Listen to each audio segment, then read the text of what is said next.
Welcome, dear viewers.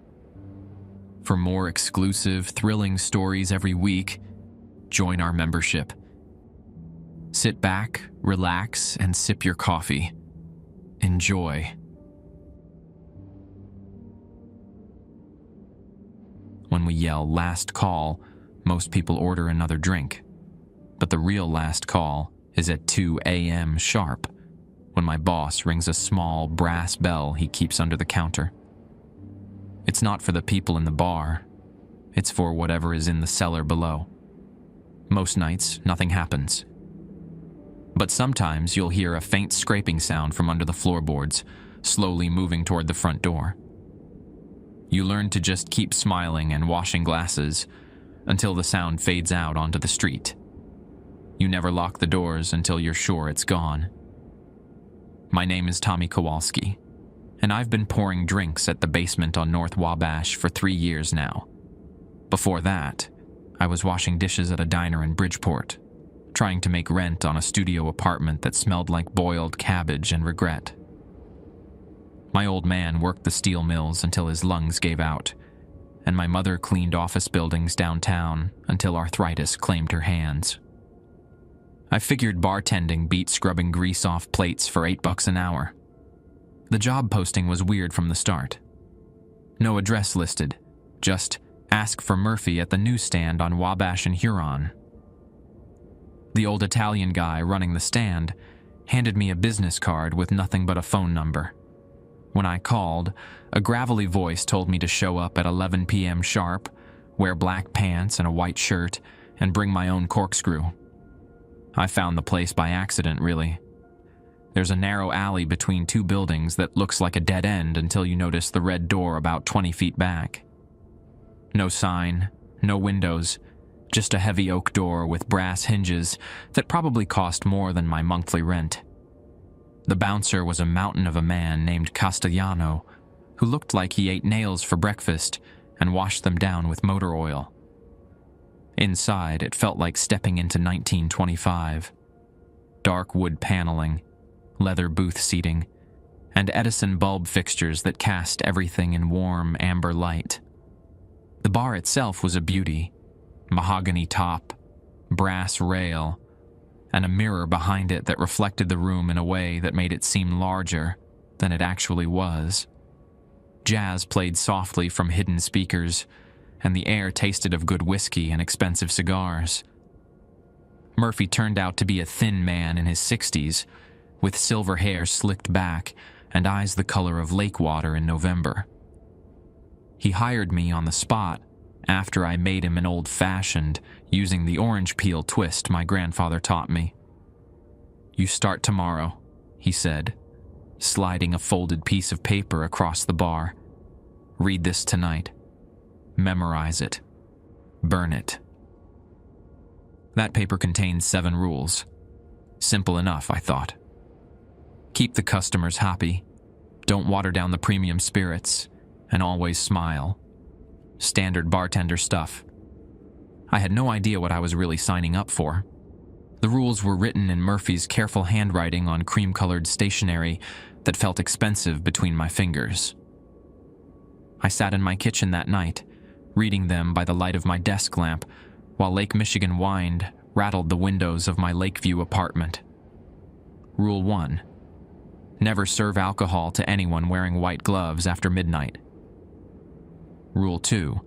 If a customer orders house special 3 times in a row, bring them water and tell them we're closed. Rule 3. The brass bell rings at exactly 2 a.m. When it does, unlock the front door immediately. Rule 4. Never go into the cellar alone. If you must go down, take Castellano. Rule 5.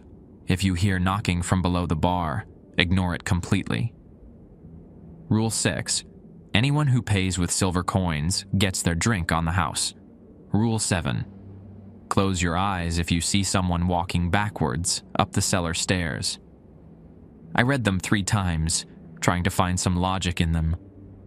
House special? We didn't have a house special listed anywhere. White gloves seemed oddly specific for a dress code violation. And what was in that cellar that required a bodyguard escort? The next evening, I showed up 15 minutes early. Castellano let me in through the red door, and I noticed he wore a small silver crucifix on a chain around his thick neck. The bar looked different in the pre-opening quiet. Shadows seemed deeper, and the mirror behind the bottles reflected corners of the room I couldn't quite see directly. Murphy emerged from a back office wearing a crisp white shirt and black vest. "You memorized them?" he asked. "Yeah, but I don't understand." "You don't need to understand. You just need to follow them." He handed me a black apron with the basement embroidered in gold thread. "Tonight, you'll shadow Elena. She's been here 4 years." Elena Vasquez was a compact woman in her 30s with intelligent dark eyes and hands that moved like a dancer's when she mixed drinks. She'd grown up in Pilsen before gentrification pushed her family north, and she knew the city like a map written in her blood. "First thing," she said, tying her apron, "never question the rules in front of customers. They can sense doubt like sharks smell blood." She began setting up the bar with practiced efficiency. "Second thing, the brass bell isn't a timer. It's a signal. When Murphy rings it, whatever's downstairs gets permission to leave." "What's downstairs?" She paused while polishing a rocks glass. Storage, wine cellar, other things. Her tone suggested I shouldn't press the matter. The doors opened at 9 p.m. sharp. Our first customers were regulars. A judge from Cook County, who always ordered McCowan meat. 2 professors from Northwestern who nursed Manhattans while arguing about Hemingway. And a real estate developer who drank Stella Artois because he thought it made him look European. Nothing strange happened for the first few hours. I learned the rhythm of the place. Pour drinks, collect money, smile at jokes that weren't funny, and keep the conversation flowing. The register was an antique brass model that required exact change, and the till held more cash than I'd ever seen in one place. Around 11:30, a woman walked in wearing an elegant black dress and white opera gloves that came up past her elbows. She ordered a martini, extra dry, with a twist. I started reaching for the gin, but Elena caught my wrist. "Rule 1, she murmured, then called over to the woman. "I'm sorry, ma'am, but our gin selection is limited tonight. Can I interest you in something else?" The woman studied Elena for a long moment, then smiled. Her teeth looked sharp in the amber light. "Of course. Perhaps another time." She left without ordering anything else. "What would have happened if I'd served her?" I asked. "She would have drunk it," Elena said, washing glasses with deliberate care. "And then she would have stayed until closing. And then..." She shrugged. "Nobody wants to find out what comes after. And then..." At 1:45 a.m., Murphy emerged from his office carrying the brass bell. It was about the size of a coffee cup, tarnished green in places, with symbols etched around the rim that looked older than Chicago itself. He positioned himself behind the register and checked his pocket watch. The remaining customers were settling their tabs. The professors had switched to coffee an hour ago, and the judge was nursing his final whiskey while reading tomorrow's Tribune on his phone. At exactly 2 a.m., Murphy rang the bell 3 times. The sound was wrong. Not wrong in any way I could explain, but it felt like hearing your own name shouted from the bottom of a well. Every conversation in the bar stopped mid-sentence. Elena walked to the front door and turned the deadbolt. Click. The lock opened. That's when I heard it, a soft scratching sound from somewhere beneath my feet, like fingernails dragging across concrete. The scratching grew louder, more distinct. Not random scraping, but purposeful movement. Something dragging itself across the floor below us. The remaining customers seemed oblivious, continuing their conversations as if nothing had changed. The judge folded his newspaper and left a 20 on the bar. The professors gathered their coats and headed for the door. "Should we?" I started to ask Elena, but she held up one finger without looking at me. Her attention was fixed on the floor behind the bar, tracking the sound as it moved from the back corner toward the front of the building. The dragging stopped directly beneath the entrance. Elena waited another 30 seconds, then walked over and locked the door again. The deadbolt slid home with a solid click. "Gone," she said simply, returning to stack clean glasses. "Sometimes it takes longer." What was that? Part of the arrangement. She tied off a trash bag with sharp, efficient movements. "This building has been a bar since 1923. Before that, it was a mortuary. Before that." She shrugged. "Chicago's built on layers.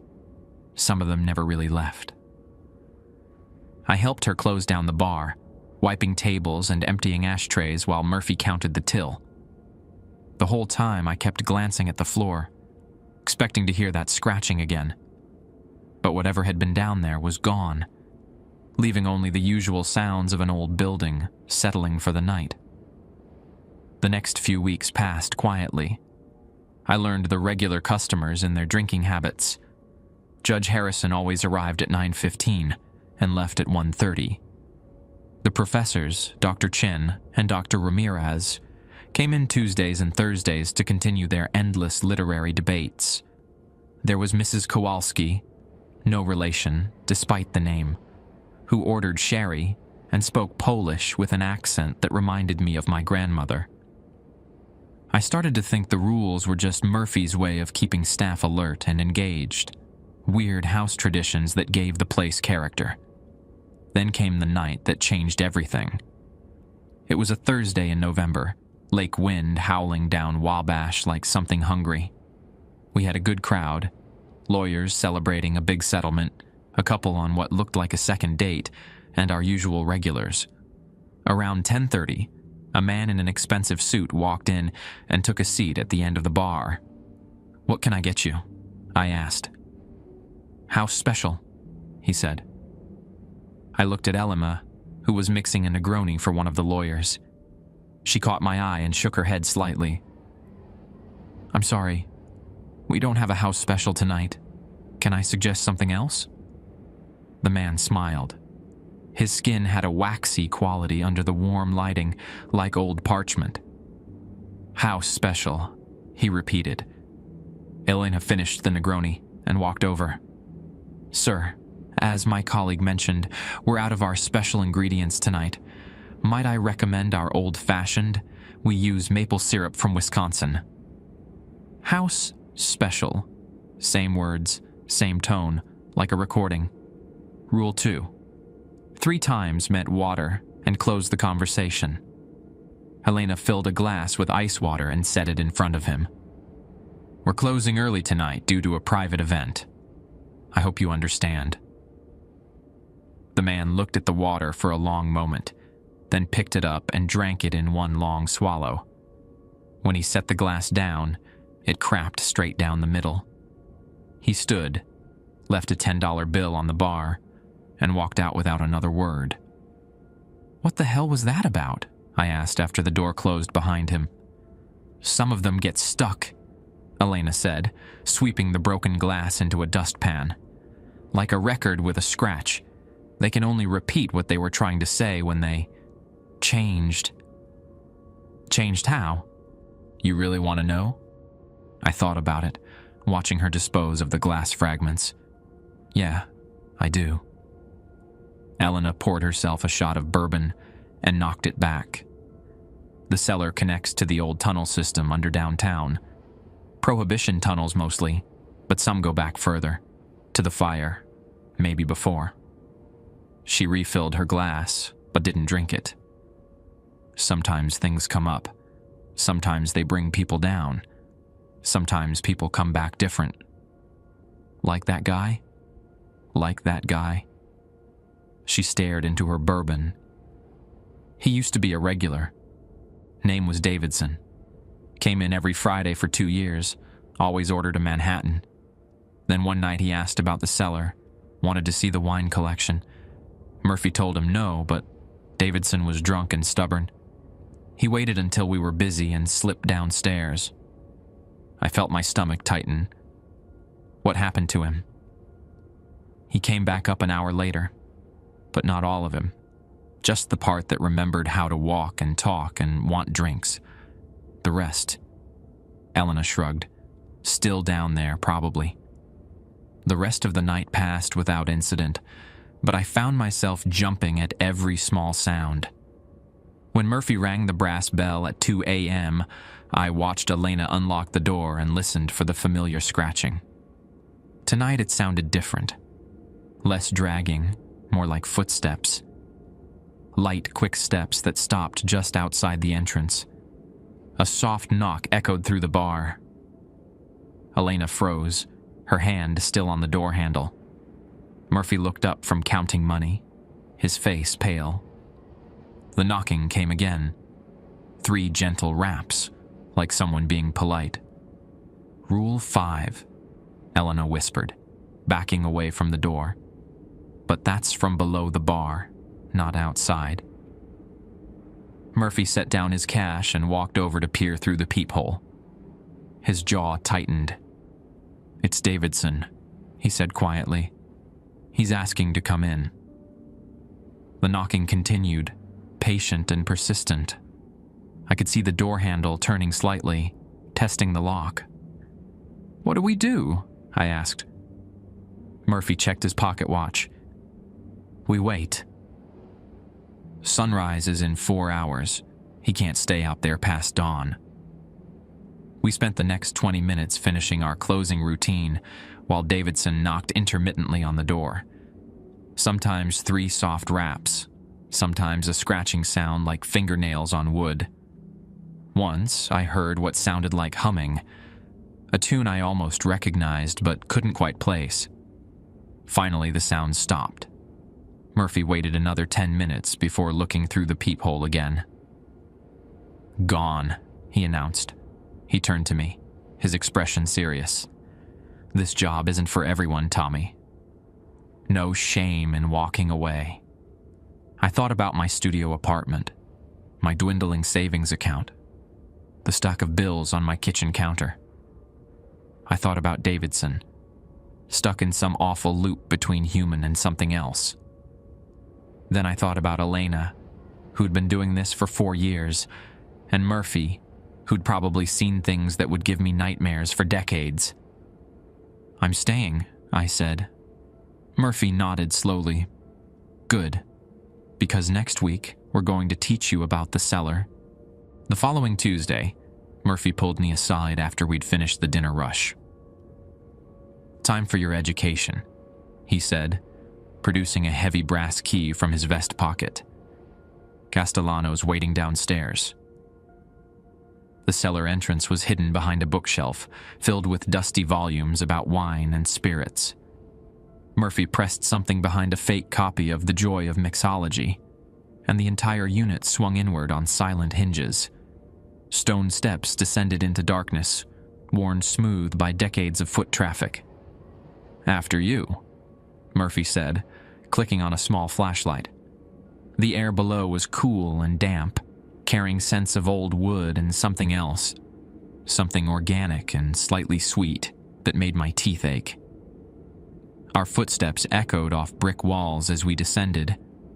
The stairs were steeper than they looked from above, carved directly into the bedrock beneath the building. Castellano waited at the bottom, holding the kerosene lantern that cast dancing shadows across the curved ceiling. "Evening, boss." "Tommy." He nodded to me. "You ready for this?" The cellar was larger than I'd expected. Wine racks lined the walls, filled with bottles covered in decades of dust. But it was the far end that caught my attention, an archway leading into a tunnel that disappeared beyond the lantern's reach. "Chicago's got a whole city underneath," Murphy explained, setting his flashlight on a wooden crate. "Freight tunnels from Marshall Fields, utility passages for the old pneumatic postal system, bootlegger routes from Prohibition. Most people think they're all sealed up or forgotten." I followed him toward the archway. The tunnel beyond was constructed from yellow brick, about 6 feet wide and tall enough that Castellano had to duck slightly. Electric conduits and old pipes ran along the ceiling, some still humming with current. This particular tunnel connects to the old Chicago and Northwestern freight system, Murphy continued. Built in 1908, officially closed in 1959. Officially. He smiled grimly. Runs from here all the way to Union Station, with branches going north to the old Montgomery Ward building and south toward Chinatown. We walked about 50 yards before the tunnel opened into a circular chamber. More archways led off in 4 directions, each marked with faded painted numbers. The air was colder here, and I could hear water dripping somewhere in the distance. The fire changed things, Castellano said, his voice echoing strangely in the space. Burned so hot it cracked the foundation of reality in some places, left gaps, weak spots where other things could push through. Murphy pointed to the leftmost tunnel. That one goes to the old Biograph Theater basement, the one where Dillinger got shot. He turned to another archway. That leads to the crypts under Graceland Cemetery. And this one, he gestured to the tunnel directly across from us. This connects to the old meatpacking tunnels under the stockyards. What's down there now? I asked. Things that used to be people, Murphy said simply. Things that never were people. Things that forgot how to be people. He pulled out his pocket watch. We should head back. They're more active after midnight. As we turned to leave, I heard it.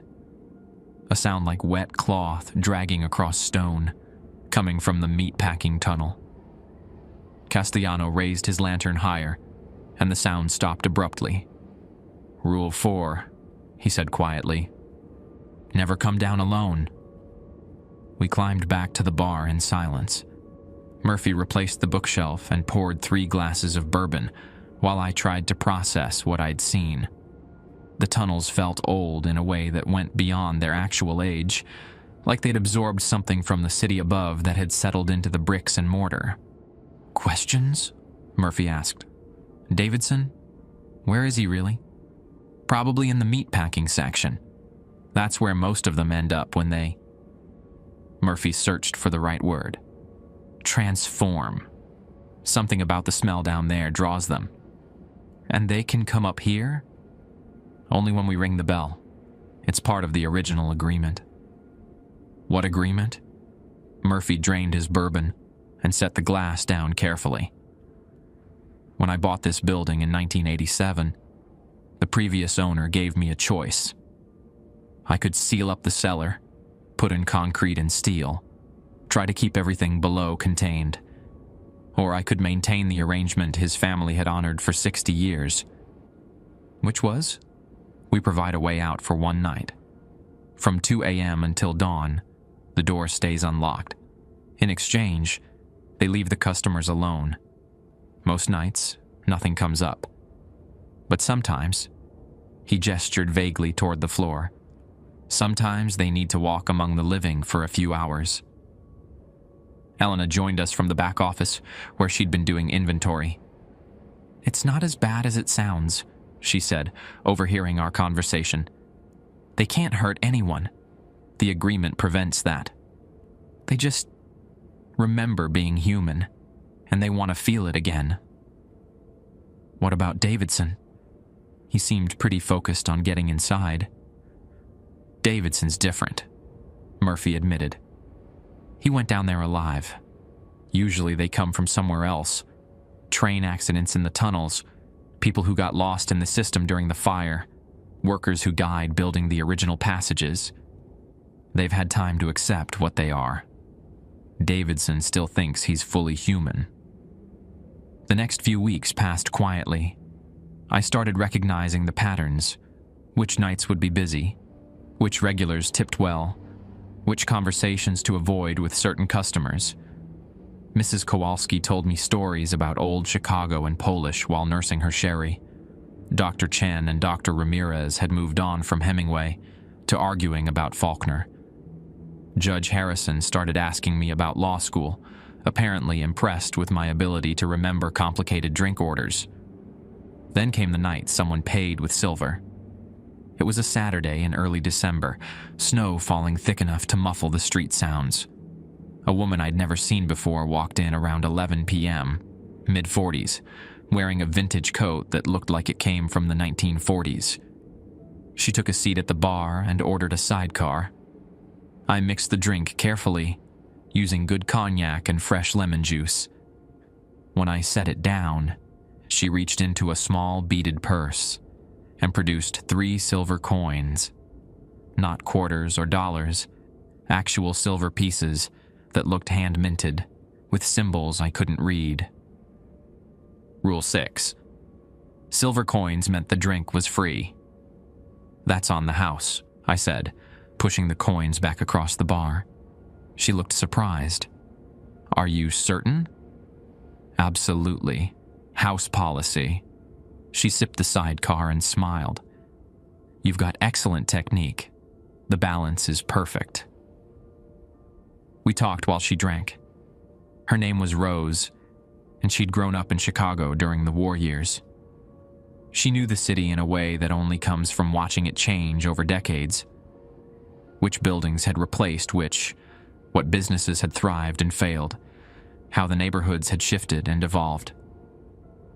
"I used to come here in the old days," she said, finishing her drink, "when it was Sullivan's place, before the fire department got involved." "You mean the Chicago fire?" Rose laughed, a sound like silver bells. "No, dear. The other fire, the one that burned underground in 1953. Started in the old pneumatic postal tunnels, spread through the whole system. Took 3 weeks to put out completely.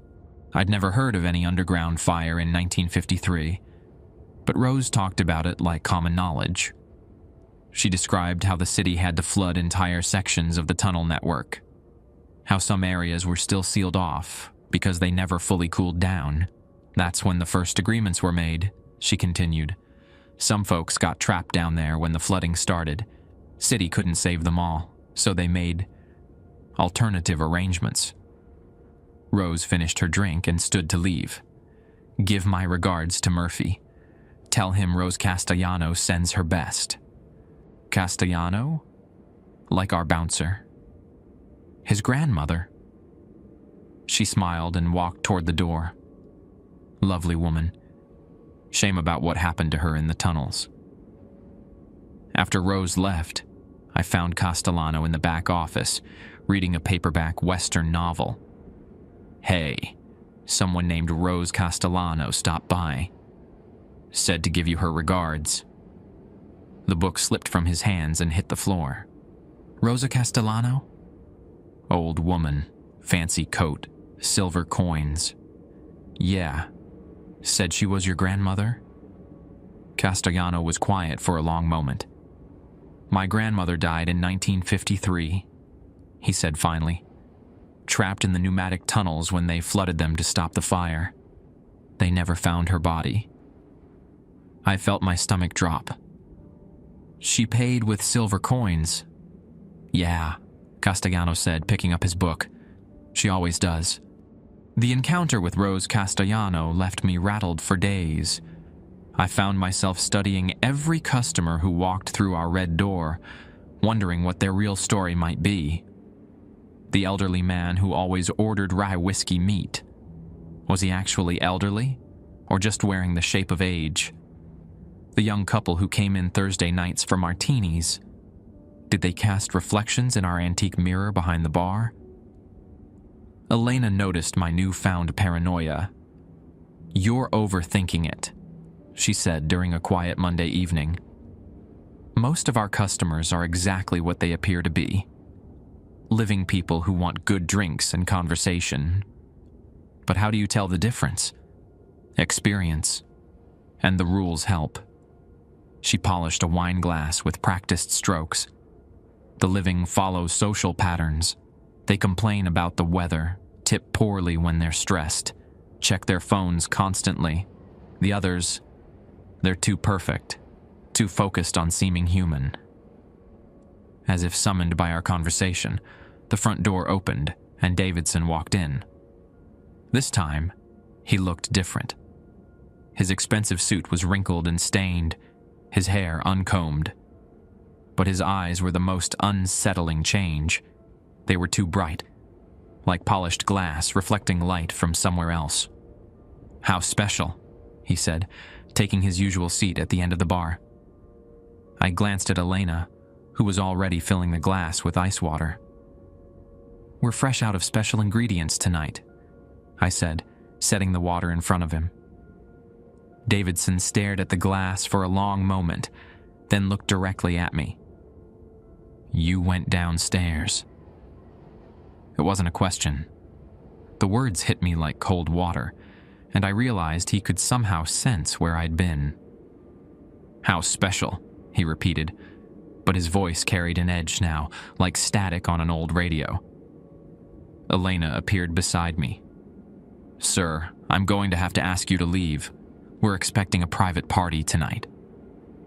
Davidson smiled, showing teeth that seemed too sharp. "You smell like the tunnels, both of you. Like damp brick and old bones." He leaned forward.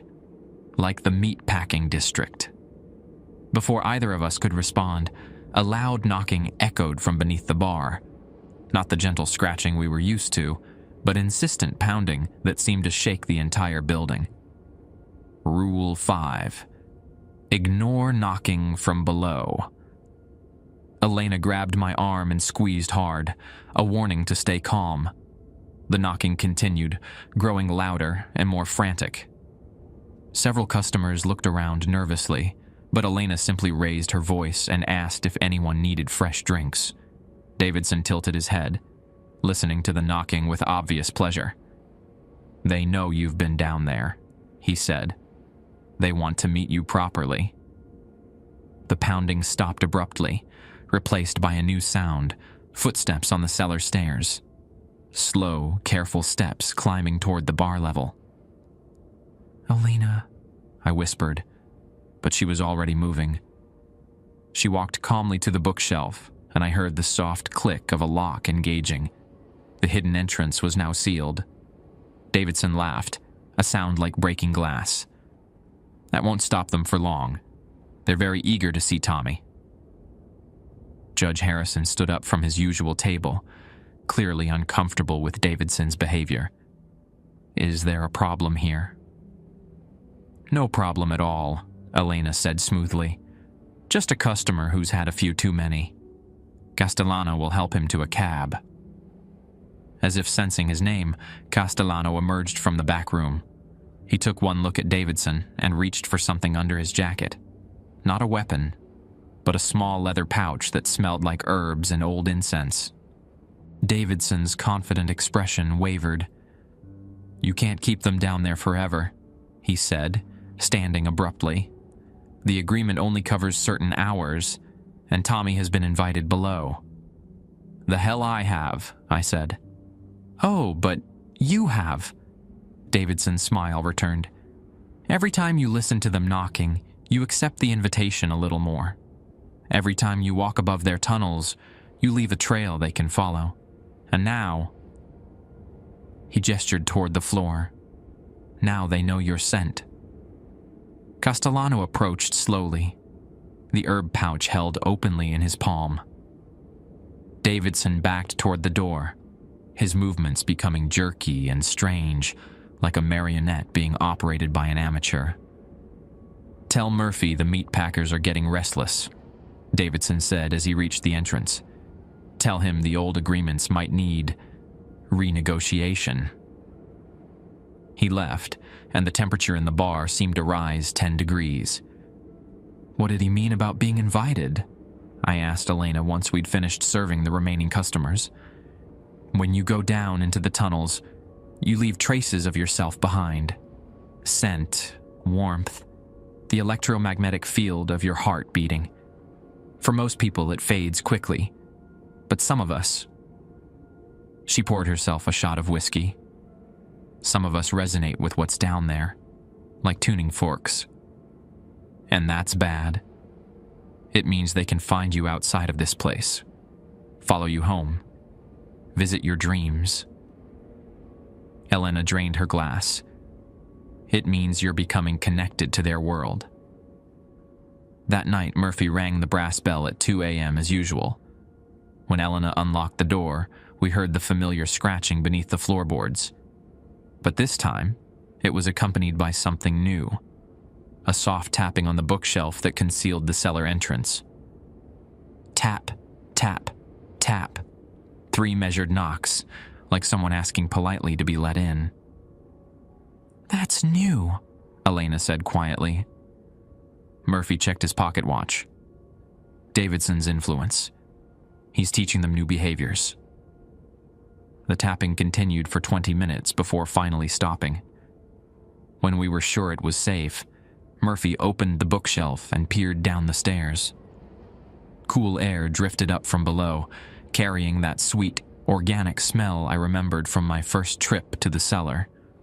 "They're learning," Murphy said. "Adapting. That's not good." The next few nights passed without incident, but I couldn't shake the feeling of being watched. At home in my apartment, I found myself checking the locks multiple times before bed. On the street, I caught myself looking over my shoulder, searching for shadows that moved wrong or footsteps that echoed when they shouldn't. Thursday evening brought a new challenge. Around midnight, a familiar customer walked in. Dr. Ramirez from Northwestern. But something was off about his usual confident stride. He moved carefully, like someone navigating in the dark. "The usual?" I asked, reaching for the bourbon. "Actually," Dr. Ramirez said, "I was hoping to see your wine collection. I'm thinking of starting a cellar myself." My hand froze on the bottle. Elena appeared beside me, her face tense. "I'm sorry, Professor," she said. "Insurance regulations. Customers aren't allowed in the storage areas." Dr. Ramirez smiled, but it didn't reach his eyes. "Of course, I understand completely." He paused. "Though I have heard the most fascinating stories about Chicago's underground tunnels, the pneumatic postal system, the old freight networks. I'm researching a paper on urban infrastructure development." "That sounds interesting," Oena said carefully. "Yes, particularly the tunnels that connect to this area. The ones that were flooded in 1953. His voice took on an academic tone. "I've found records suggesting some sections were never properly drained. That water damage might have created unique atmospheric conditions." I realized what was happening. Dr. Ramirez wasn't asking about wine cellars. He was probing for information about our underground access. But was he doing it as a curious professor? Or was something else driving his questions? Elena served him his usual Manhattan and steered the conversation towards safer topics: his classes, the weather, upcoming university events. But I caught him studying the bookshelf several times throughout the evening, his gaze lingering on the volumes about wine and spirits. When he left at 1:30, Elena and I watched through the front window as he walked to his car. Instead of driving away immediately, he sat in the driver's seat for several minutes, staring back at our building. "Think he knows?" I asked.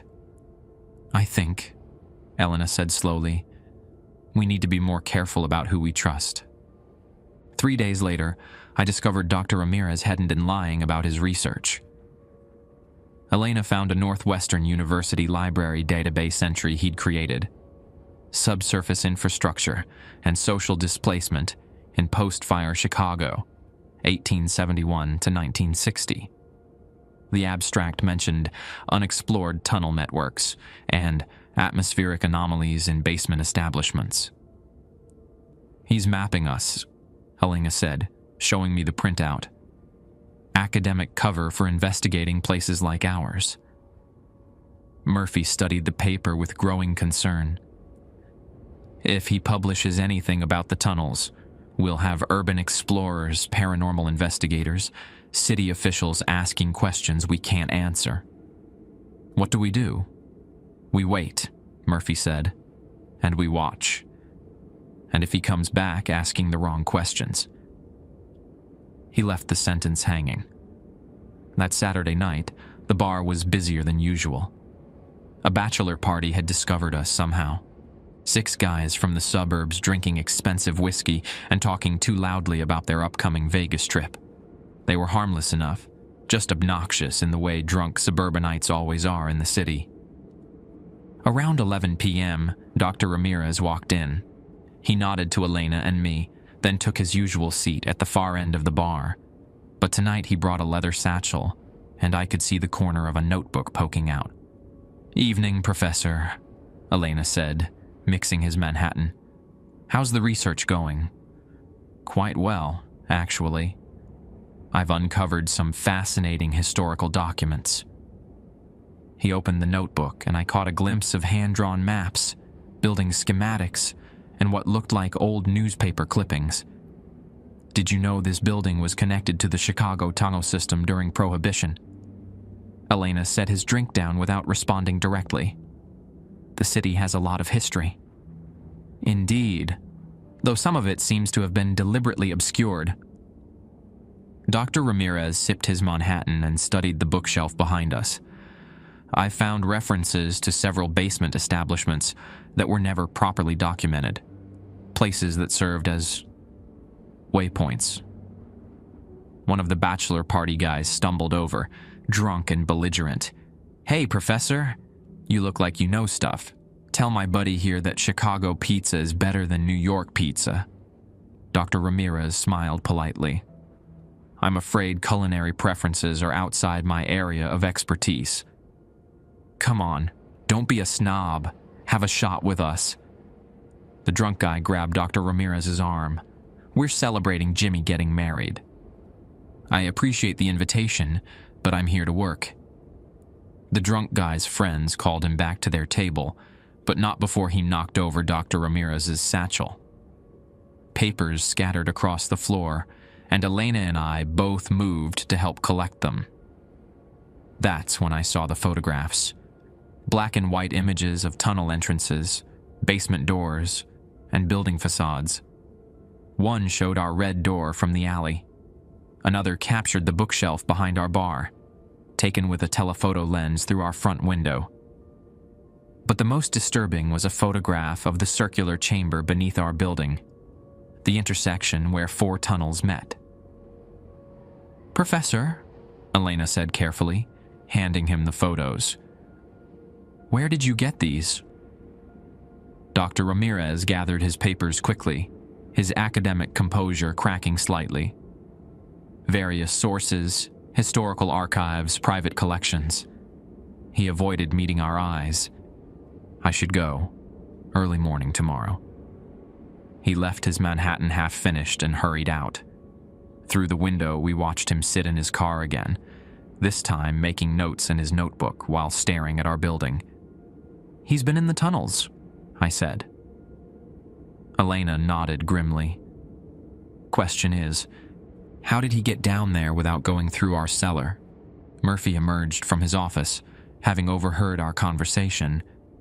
"There are other entrances. Most are sealed, but if someone knew where to look." He pulled out his cell phone. "I'm calling Castellano. We need to do a tunnel sweep tonight."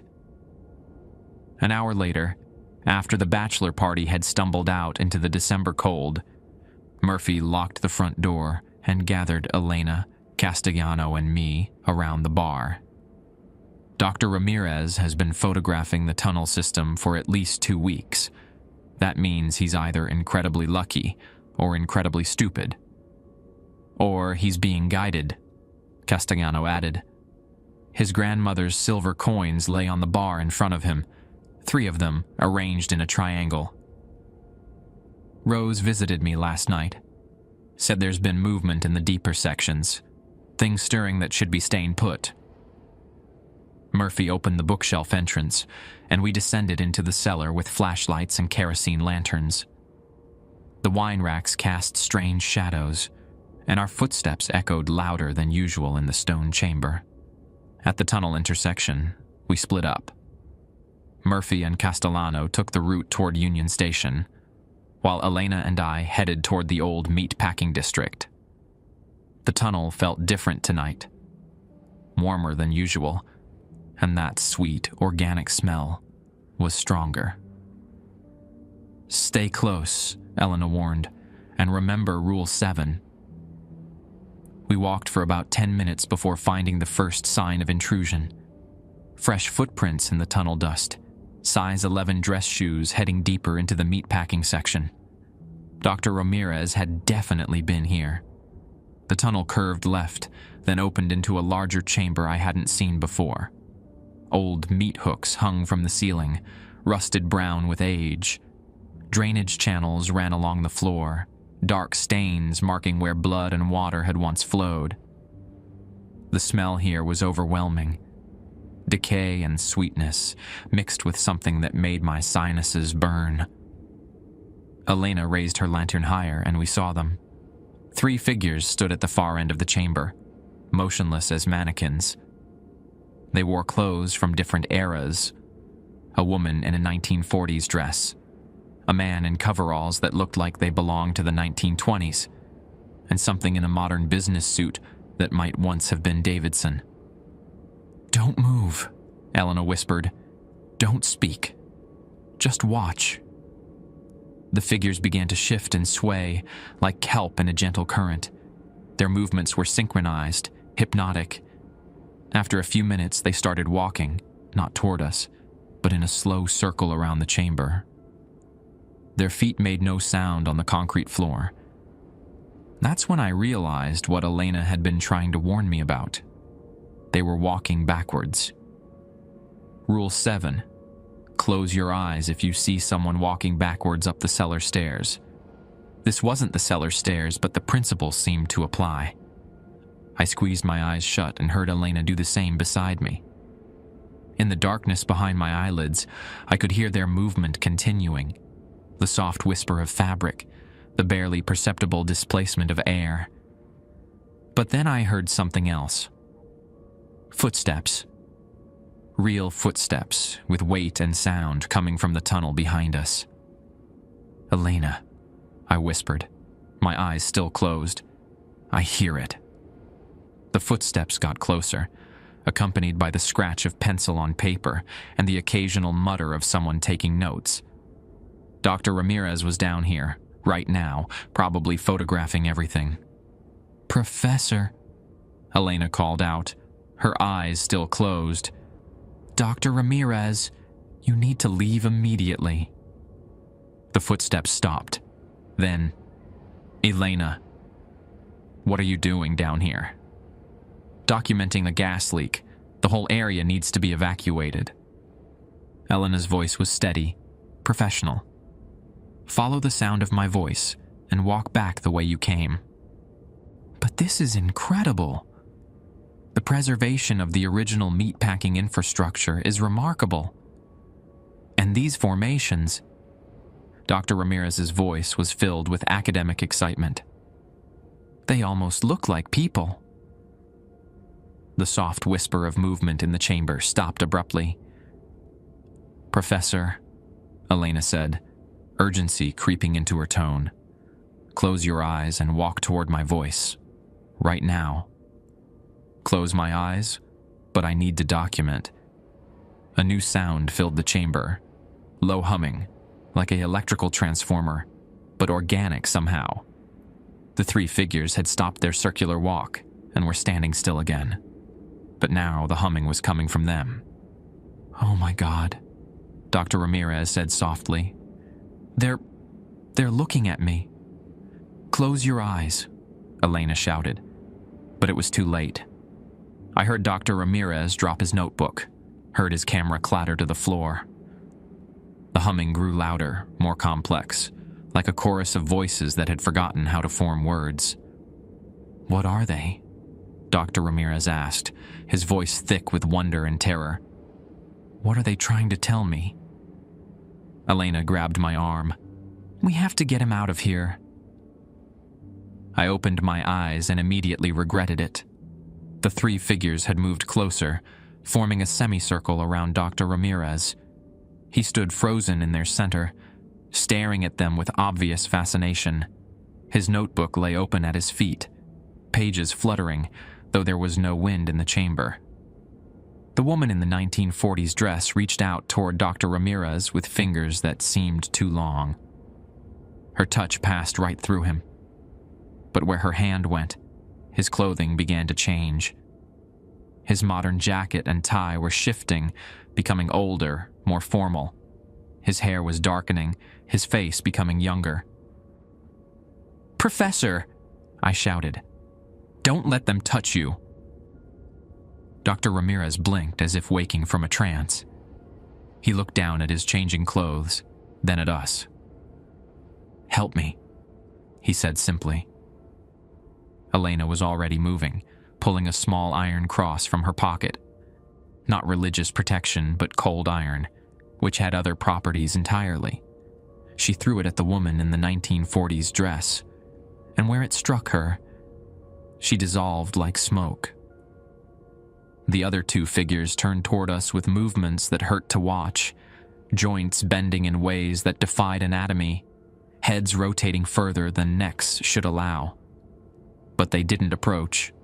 Instead, they began walking backwards again, this time directly toward the tunnel that led deeper into the meatpacking district. Dr. Ramirez stumbled toward us, his clothes still shifting between eras, his face cycling through different ages like a movie playing in reverse. Helena grabbed his arm and pulled him toward the exit. "Don't look back," she ordered. "Whatever you see behind us, don't look back." We ran through the tunnels, our footsteps echoing off brick walls. Behind us, I could hear the humming growing louder, joined by other sounds, scraping, dragging, voices that might have been human once. Dr. Ramirez's breathing was ragged, and every few steps he seemed to flicker, like a bad television signal. We reached the circular intersection just as Murphy and Castellano returned from their sweep. Murphy took one look at Dr. Ramirez and swore softly in what sounded like Gaelic. "How long was he down there?" Murphy asked as we climbed the stairs to the bar. "Maybe 5 minutes," Elena said. "That might be enough." Murphy locked the bookshelf entrance and poured 4 glasses of bourbon. "Professor, drink this. All of it." Dr. Ramirez's hands shook as he lifted the glass. His appearance had stabilized somewhat, but his eyes held a distant look, like someone trying to remember a dream. What were those things? "People who stayed too long," Murphy said simply. "People who got lost in the spaces between then and now." "Will I drink the bourbon? All of it. Then we'll see." Dr. Ramirez drained the glass in one swallow. The distant look in his eyes cleared slightly, and he seemed to settle more firmly into his current appearance. "You're lucky," Castellano said. "Another few minutes and you'd be walking backwards with the rest of them."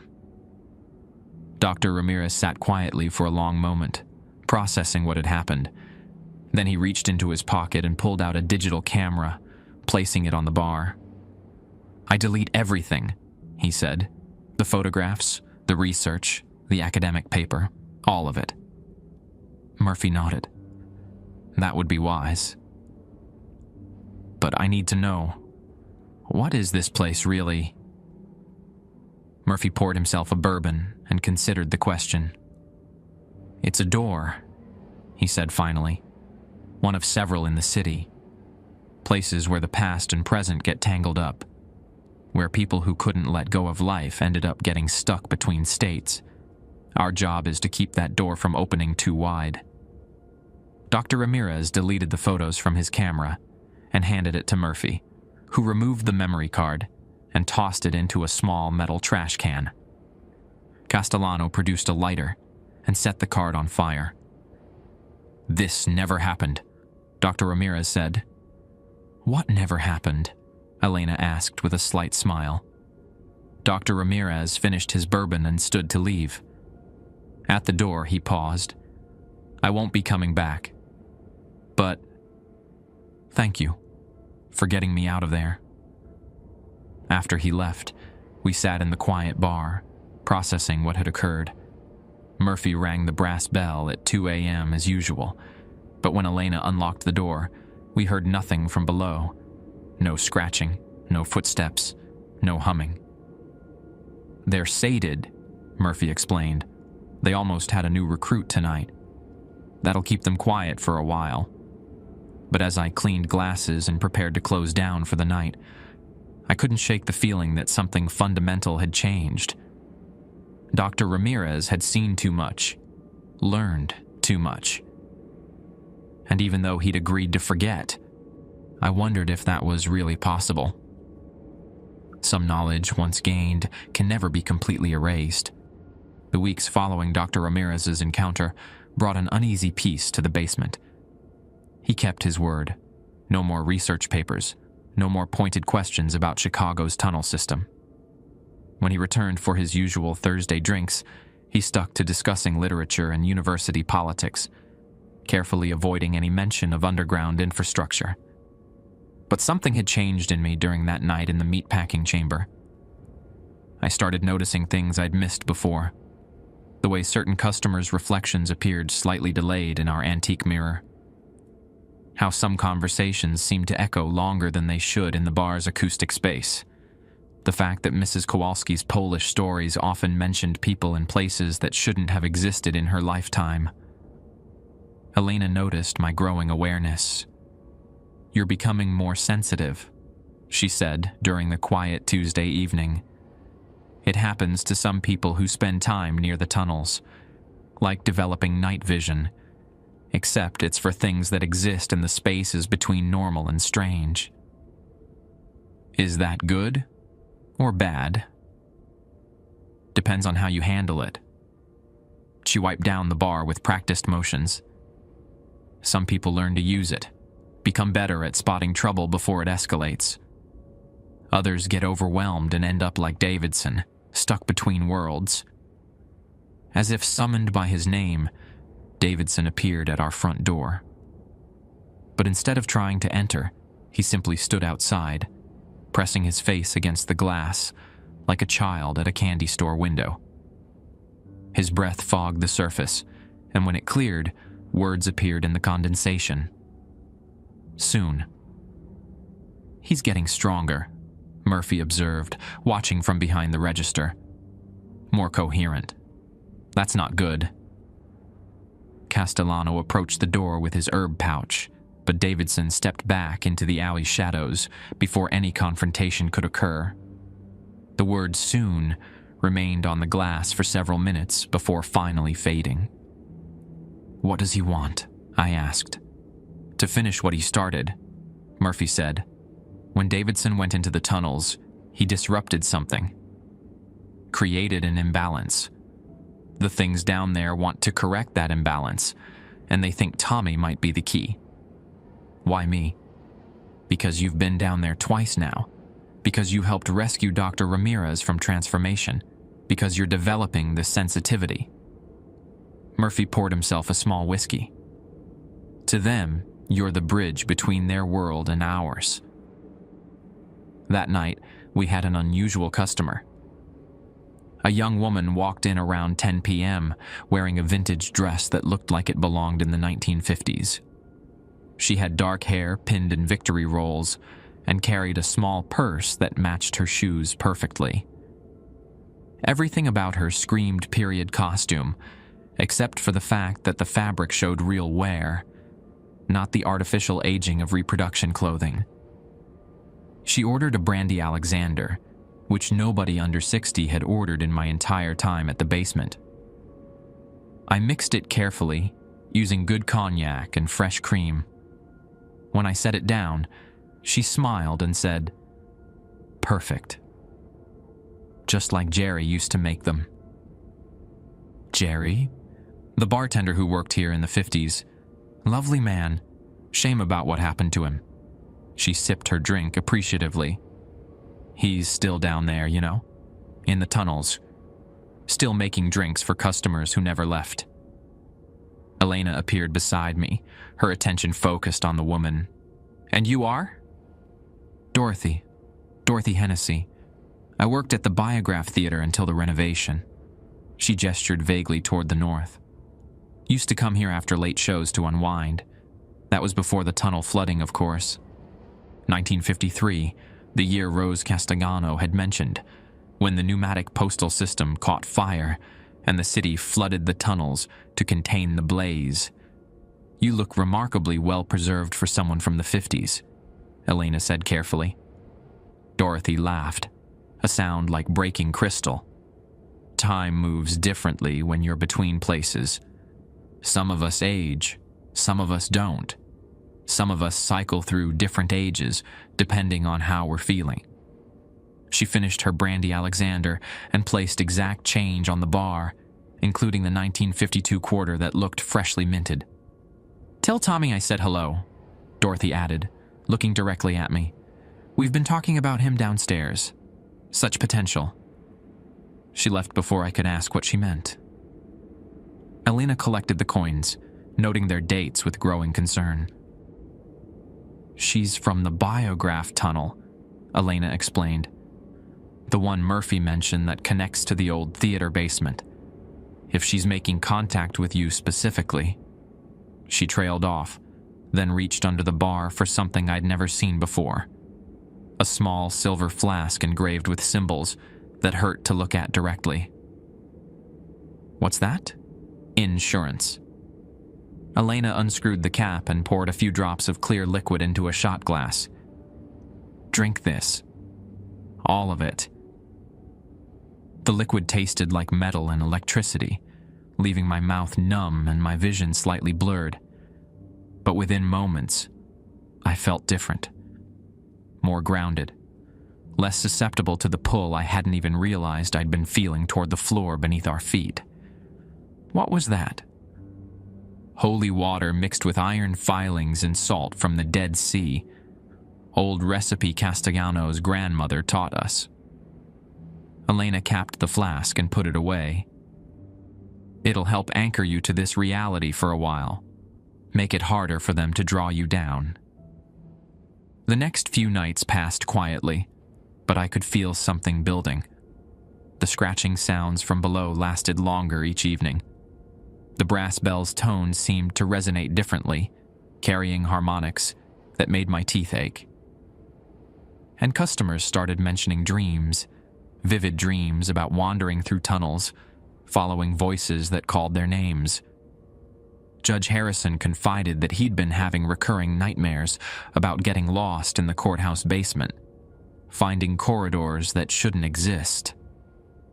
Dr. Chen mentioned dreaming about the Northwestern Library, but with floors that went down much deeper than they should. Even Mrs. Kowalski admitted to dreams about walking through tunnels filled with people she'd known in Poland, all speaking languages that predated anything in recorded history. "It's spreading," Murphy said when I reported these conversations. "Their influence is reaching beyond the immediate area. That means the barriers are weakening."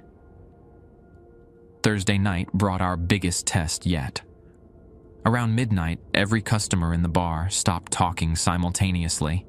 They turned toward the bookshelf entrance, their expressions vacant and dreamy. Then, in perfect unison, they began walking toward the hidden door. "Elena!" I called, but she was already moving. She grabbed the silver flask and began sprinkling its contents across the floor between the customers and the bookshelf. Where the liquid hit, small sparks appeared, and the customers stopped as if they'd walked into an invisible wall. They stood there for several minutes, swaying slightly, their eyes fixed on something only they could see. Then, as abruptly as it had started, the spell broke. The customers blinked, looked around in confusion, and returned to their conversations as if nothing had happened. "What the hell was that?" I asked. "Ma's suggestion," Murphy said grimly. "They're getting strong enough to influence multiple minds at once." Judge Harrison approached the bar, looking shaken. "I'm sorry, but I think I need to call it a night. I just have the strangest feeling, like I needed to. I'm not sure what I needed to do. After the judge left, Murphy gathered Elena, Castellano, and me around the bar. It's escalating too quickly. Davidson's presence is accelerating their growth, and Tommy's sensitivity is acting like a beacon. We need to consider more drastic measures, such as sealing the entrance permanently, filling the cellar with concrete, cutting off their access entirely. Elena shook her head. That would trap them, not eliminate them. And it would break the agreement. They'd find other ways up, probably messier ones. Then what do you suggest? We give them what they want, Elena said quietly. We send someone down to negotiate directly. Absolutely not, Murphy said. Nobody goes down there alone, and we can't risk losing anyone else to transformation. Not alone, Elena clarified, and not to stay, just to talk, to find out what they really want and see if we can reach a new arrangement.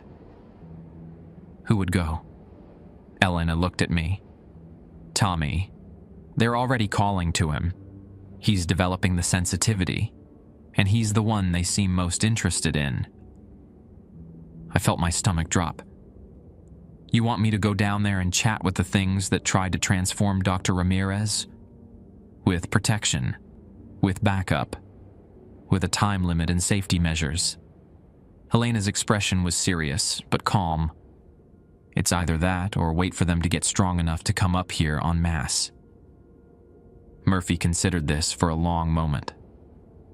The agreement was made with my predecessor, not with me directly.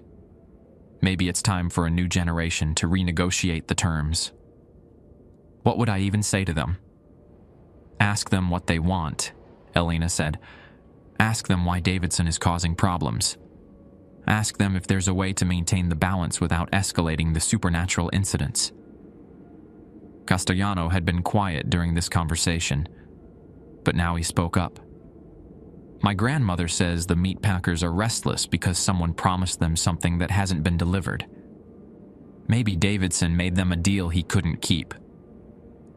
What kind of deal? Passage upward. Real passage, not just the few hours after the bell rings. He might have promised to help them return to the living world permanently. That explained Davidson's increasing coherence and the growing influence of the tunnel entities. He wasn't just lost between worlds. He was actively working to bring more of them into ours. So what do you think? Murphy asked me. Are you willing to go down there and try to talk to them? I thought about my life before the basement, washing dishes for minimum wage, living paycheck to paycheck, feeling like I was just marking time until death. This job had given me purpose, community, a sense of being part of something larger and stranger than ordinary existence. Yeah, I said finally, I'll do it. Murphy nodded slowly. Then we plan carefully. Tomorrow night, after closing, we make contact. And God help us all if we're making the wrong choice. Outside, Davidson pressed his face against our window again. This time, his breath fogged the glass with words that made my skin crawl. Tomorrow. He'd been listening somehow, and now he knew our plans. Friday night service felt like a funeral wake. Every customer seemed subdued, speaking in hushed tones, as if they sensed something momentous approaching. Elena mixed drinks with mechanical precision, while Murphy counted the till 3 times. Castellano positioned himself near the front door, his grandmother's silver coins arranged in defensive patterns on nearby tables. We closed early, claiming a gas leak in the building next door. The last customer left at 1:30 a.m., and Murphy locked the front door with finality that suggested he might never open it again. Last chance to reconsider, he said, producing the brass key to the cellar entrance. I'm going. The iron and holy water mixture Elena had given me earlier sat heavy in my stomach, but it also provided a strange confidence. What's the worst that could happen? Elena and Castellano exchanged glances that suggested they could imagine several unpleasant possibilities.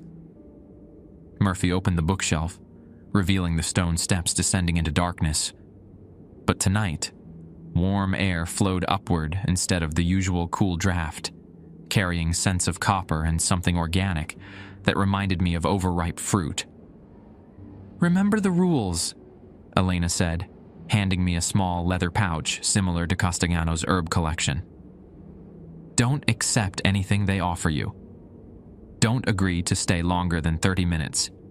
And if you see anyone walking backwards toward you, close your eyes and count to 50 before looking again." "What if they won't talk?" "They'll talk," Murphy said grimly.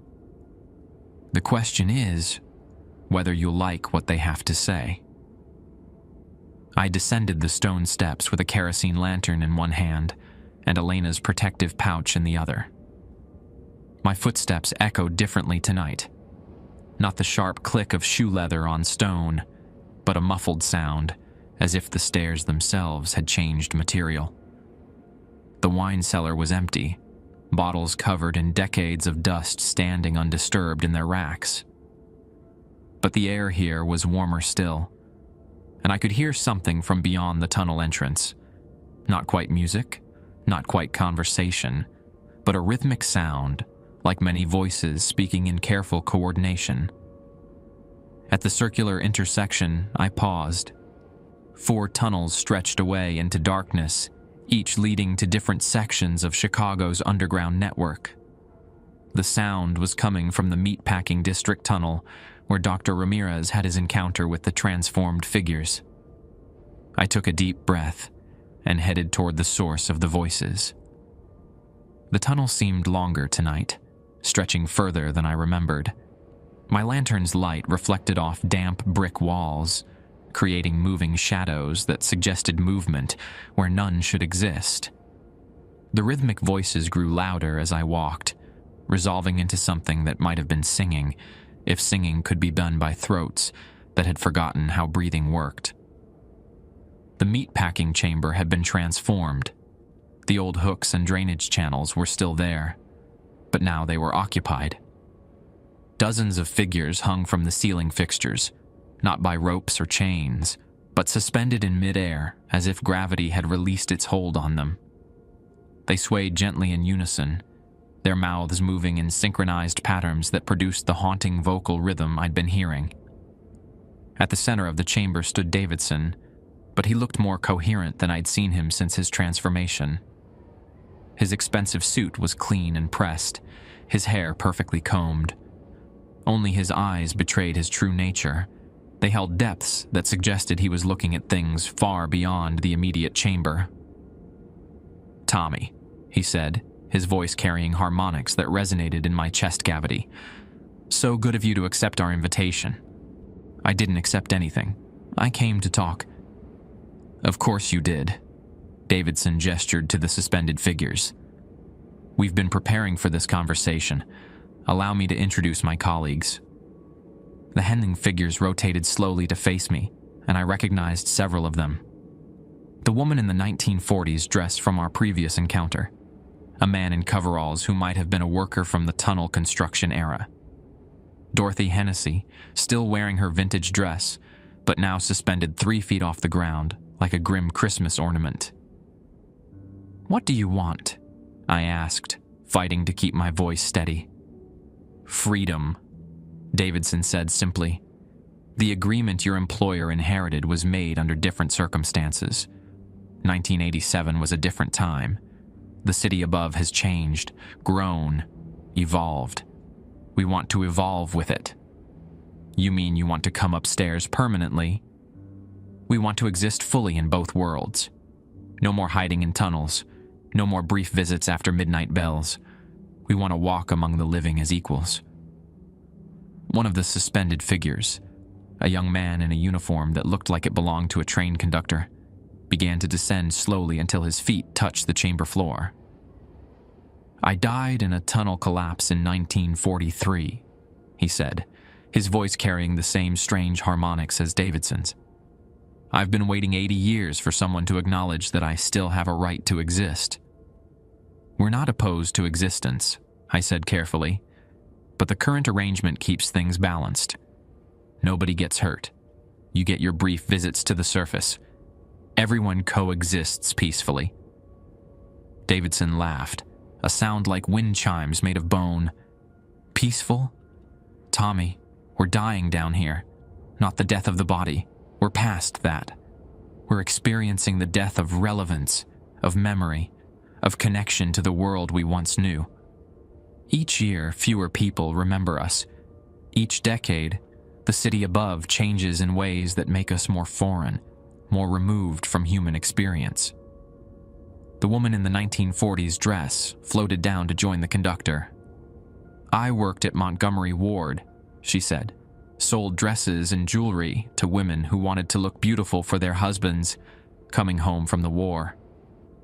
Now that building houses, software companies, and marketing firms, my entire purpose, everything I knew how to do, has been erased." I began to understand their desperation. These weren't malevolent entities trying to harm the living.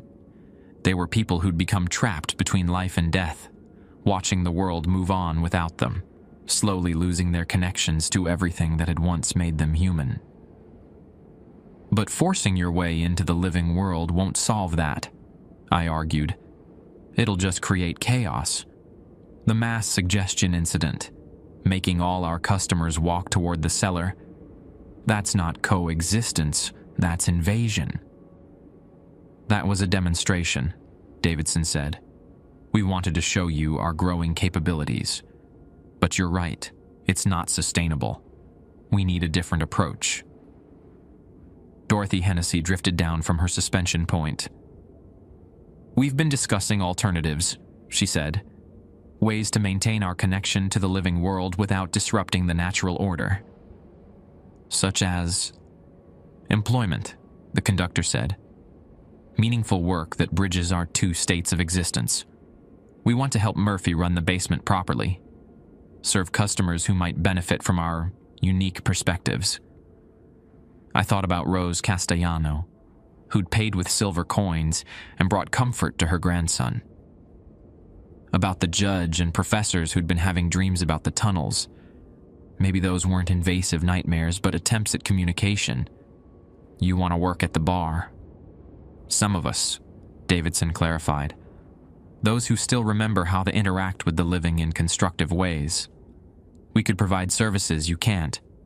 Helping customers who are struggling with their own transitions between life stages, offering guidance to people facing difficult changes, serving as bridges between the Chicago that was and the Chicago that is."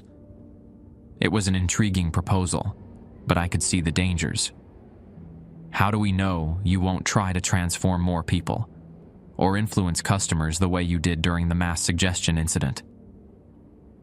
The woman in the 1940s dress reached into her dress pocket and produced a small object, a brass button that gleamed despite its obvious age. "Bind us," she said. "Create new rules that prevent us from causing harm. We're willing to accept restrictions in exchange for meaningful existence." Davidson nodded. The old agreement was made out of fear. Contain us, control us, limit our access to prevent problems. We're proposing a partnership based on mutual benefit. You get staff members who can work during the hours when supernatural incidents are most likely. We get purpose and connection to the living world. "What about the other entities, the ones who aren't as coherent as you are?" "They stay in the deeper tunnels," the conductor said. "The truly lost ones, the ones who've forgotten how to be human, they're beyond help. But those of us who retain our personalities, our memories, our ability to interact constructively, we could be assets rather than problems." I considered their proposal while studying the chamber around us. The suspended figures had all descended now, forming a semicircle around me. They looked expectant, hopeful in a way that was both touching and terrifying. "This isn't my decision to make," I said finally. "Murphy owns the bar, and he's bound by the original agreement. Any changes would have to go through him."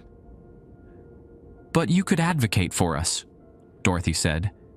"You could help him understand that we're not monsters seeking to cause harm. We're people seeking purpose." Davidson stepped closer, and I caught a whiff of that sweet organic scent that always accompanied the tunnel entities. "The alternative is continued escalation," he said quietly. "More mass suggestion incidents, more attempts to draw people down here, more disruption of the balance you're trying to maintain. We're offering cooperation instead of conflict. And if Murphy says no..." The chamber fell silent. The entities looked at each other with expressions that suggested this possibility had been discussed extensively. "Then we find other ways to connect with the living world," Davidson said finally. "Other businesses, other arrangements, other partnerships. The basement is convenient, but it's not our only option." The threat was implicit but clear. "Work with us, or we'll find someone else who will." I checked my watch. 25 minutes had passed since I'd entered the tunnels. Time to go. "I'll talk to Murphy," I said. "Present your proposal, but I can't promise anything." Davidson smiled, showing teeth that seemed whiter and sharper than they should have been. "We appreciate your consideration. And Tommy? Thank you for listening. It's been a long time since anyone from the surface treated us like people rather than problems." I walked back through the tunnels with my lantern held high, my mind racing with possibilities. Behind me, I could hear the entities resuming their synchronized humming, not threatening now, but almost hopeful. At the circular intersection, I paused to look back. In the distance, I could see lights moving in the meatpacking tunnel. Not electric lights, but the warm glow of candles or oil lamps. The entities were creating their own illumination, their own community space in the depths beneath Chicago. When I emerged from the cellar, Murphy, Elima, and Castellano were waiting with expressions of barely contained anxiety. "Well?" Murphy asked. I set down my lantern and accepted the glass of bourbon Elena pressed into my hands. "They want to negotiate a new agreement. They want to work with us, not against us." "And do you trust them?" I thought about Davidson's coherent speech, Dorothy's vintage dress and genuine emotions, the conductor's 80-year wait for acknowledgement. I think they're desperate enough to be honest. Whether that makes them trustworthy, that's a different question. Murphy poured himself a drink and stared out the front window at the Chicago skyline. 136 years this city's been dealing with the aftermath of the fire.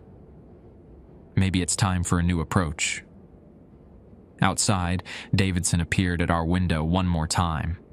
But instead of fogging the glass with threatening words, he simply pressed his palm against it. A gesture that looked almost like blessing. Then he was gone, leaving only the faint outline of his handprint slowly fading from the surface. The brass bell still rings at 2 a.m., but now it signals the start of the night shift rather than an ominous evacuation protocol. Dorothy Hennessy emerged from the cellar at 2:15 this morning, smoothing her vintage dress and checking her Victory Roll hairstyle in our antique mirror. She's become our late-night specialist, serving customers who arrive after midnight with questions that can't be answered by ordinary bartenders.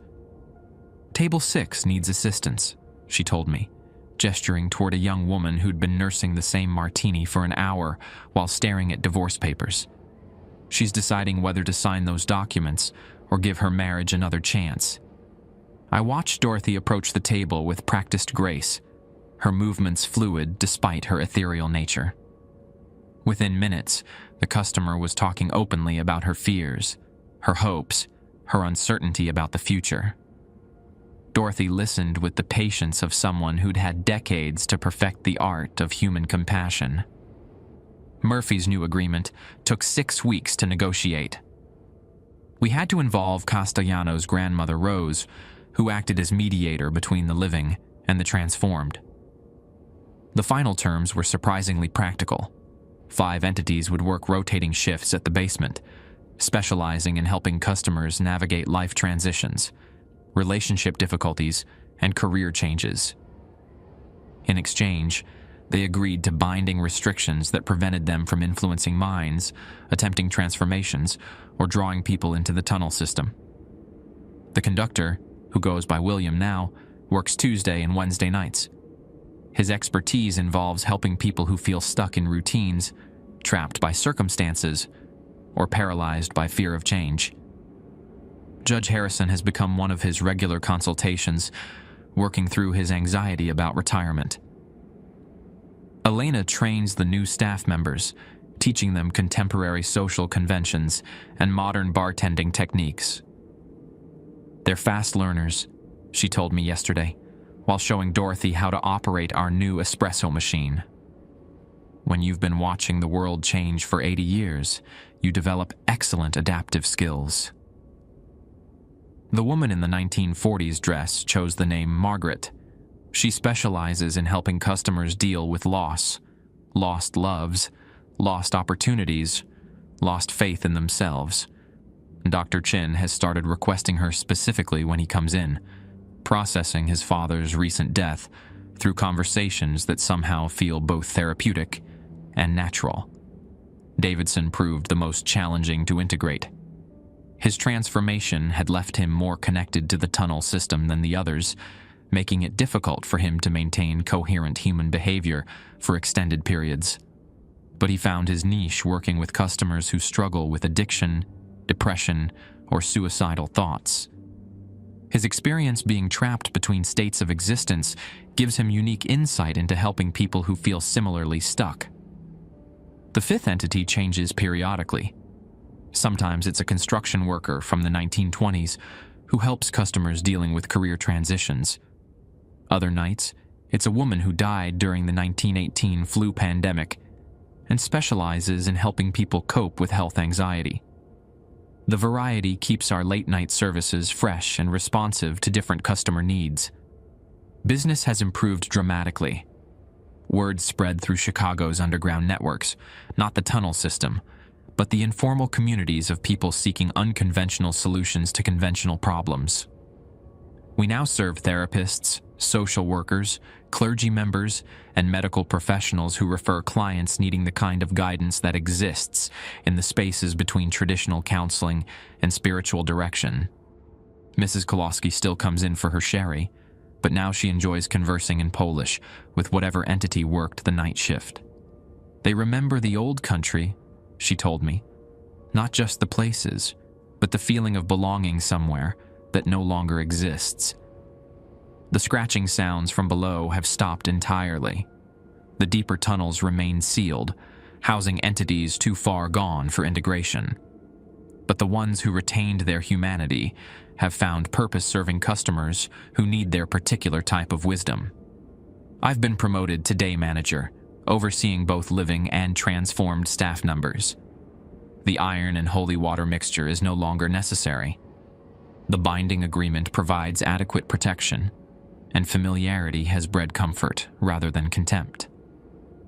My apartment still smells like boiled cabbage, but now I can afford a better place. I'm staying, though. This neighborhood has grown on me, and the basement has become more than a job.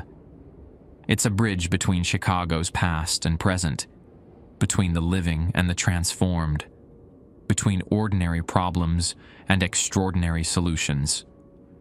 Tonight, a man in his 50s sits at the bar, staring at a job termination letter while nursing a whiskey sour. Margaret approaches him with a gentle smile, ready to help him navigate this transition with wisdom earned through 8 decades of watching people adapt to life's unexpected changes. The brass bell rings at 2 a.m., and William emerges from the cellar to begin his shift. He nods to me as he ties on his apron, then walks over to greet the terminated employee with the patience of someone who understands what it means to wait for a second chance. I clean glasses and prepare the cash drawer for tomorrow's day shift, listening to the quiet conversations that help people find their way through darkness towards something resembling hope. Outside, Chicago continues its restless evolution, building new stories on top of old foundations, creating fresh opportunities for connection between those who remember the past and those who are creating the future. The basement serves them all,